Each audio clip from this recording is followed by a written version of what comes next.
Good morning, Hope. Today's psalm is Psalm 3.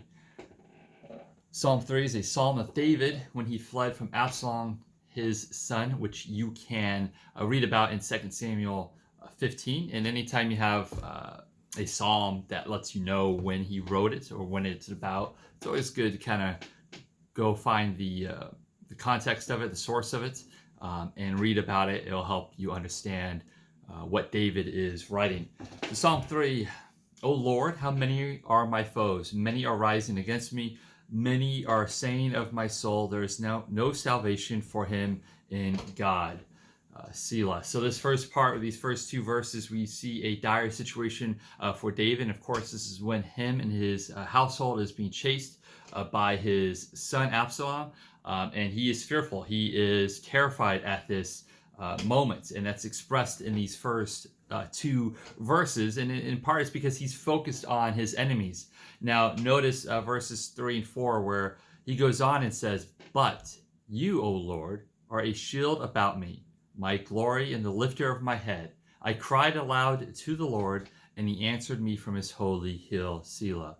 So here we see the confidence of David, or the stress of David. It goes away. He turns his focus from his enemies, from his foes that are chasing him, and puts it upon Yahweh, puts it on God, recognizing, remembering that God is a shield around him, that he will keep his head lifted up, though he is dismayed, he is distressed over the situation. And as he cries out to God, God answers him, and this gives him confidence. Verse 5 onward, it says, I lay down and slept. I woke again, for the Lord sustained me. So in that confidence, David's able to sleep. And that's something for us to ponder, that you and I, we have to rest. We have to sleep.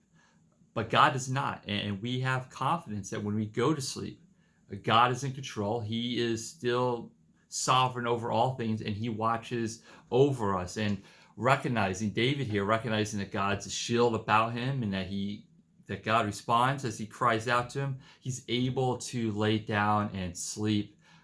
And he recognizes that when he wakes up and that sleep that he received, it was by the Lord's provision. The Lord is the one who sustained him through the night. I will not be afraid of many thousands of people who have set themselves against me all around. So his confidence clearly is restored. The reality of Absalom and his men chasing after him no longer fear him.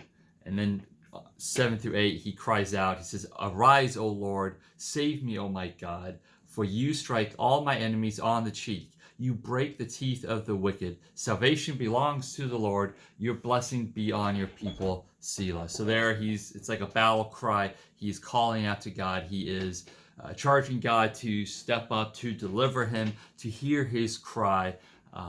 And he recognizes at the end there that salvation ultimately, that belongs to the Lord. Deliverance from our situation belongs to the Lord. And he will bless his people. And the wicked ultimately will receive what is due them. But if there are a few things we want to take from this, I would say at the very least, when circumstances press upon us, let us not focus on those. Let us focus on God, his majesty, his glory, his character, and let's trust in that. And in that, let's be able to rest peacefully so that when the new day dawns, we'll have the strength, the confidence to face it, recognizing that God will fight for us and that he will deliver us. And we just need to be faithful on our end and allow God to do his thing. Have a nice day and God bless.